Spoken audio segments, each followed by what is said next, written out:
name. Never said much to her at all, actually. Now his deep voice around the syllables tingled through her blood, and Addie's heart squeezed to one hot point. She gulped a breath. "I promise. But what the hell do you think you're gonna do against a bunch of guys with automatics?" Guys who were getting impatient. "Kendrick!" The man outside shouted. "You don't want us coming in there. Come out and face us." Kendrick turned from Addie and grabbed the long bundle that held his sword. He'd even managed to bring that back here with him. He quickly unrolled the folds of the cloth and drew from a sheath a long broadsword with a wide blade and a thick hilt. The sword looked very, very old, the blade a soft silver color, not shiny like modern steel. The hilt and blade were covered with symbols that looked like writing, but no writing Addie had ever seen. "You can't fight guns with a sword," Addie protested. "Are you nuts?" Kendrick's eyes sparkled with sudden heat. "If you mean crazy, yes, I am. I'm one crazy bastard, which is what's gonna save my sons. Be ready." "But what are you going to do?" Addie asked in a worried whisper. "What I have to." Kendrick reached out and traced one scarred finger down Addie's cheek. Addie lost all her breath again. His touch traced fire, his eyes softening as the rest of his square face remained grim. Dark whiskers brushed his skin, the bristles also black mixed with white. Addie had a sudden, insane curiosity about whether his hair was like that all the way down.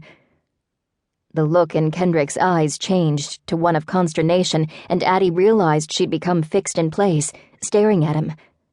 "Right." Addie broke away and quickly scrambled the short distance on hands and knees to the freezer door, sitting down next to the three boys. "Robbie." Kendrick transferred his hard gaze to the oldest boy and took a firm grip on the sword. "Take care of them." "Yes, Dad," Robbie whispered, his gray eyes round, his look old for his age. "I'll take care of them," Addie said, putting her hand on Robbie's thin back. "You just take care of yourself." Kendrick sent her another long look that held a hint of a smile, a feral one. Then he leapt. It was weird. He sprang from a crouch up to the pass, the shelf where the cook put the completed dishes, then was through it and down the other side. It happened in only a second from the time Addie drew a breath to releasing it again. Kendrick was gone, making no noise at all. Signal. Addie was supposed to wait for a signal. Kendrick hadn't said what signal. She should have had him make that clear, but then she'd never been in a situation like this before. She didn't have a checklist of what she needed to know. Shouting sounded outside, but she heard nothing from Kendrick. If he'd hidden himself somewhere in the diner, he wasn't making a sound. Robbie sat up next to Addie, huddling with his arms around his knees. The two littler boys remained on their stomachs, silent and waiting. Addie's body was cold, the floor hard under her butt, fear making her chest ache.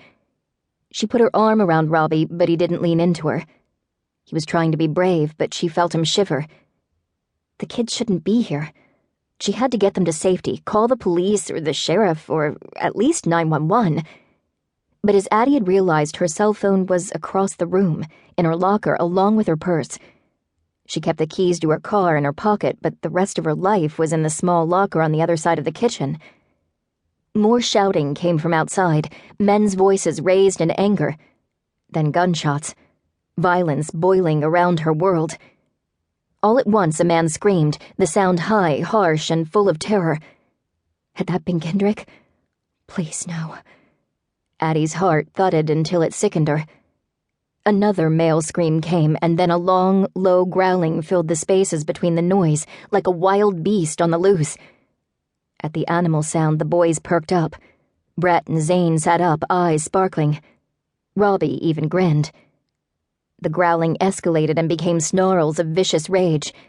There was more shouting, screaming, gunshots. A man yelling, charged straight into the diner, glass crunching under his feet. Addie saw him through the pass. A big man who turned around and fired behind him. The sound of the gunshot was right on top of them, deafening. Addie clapped her hands over her ears.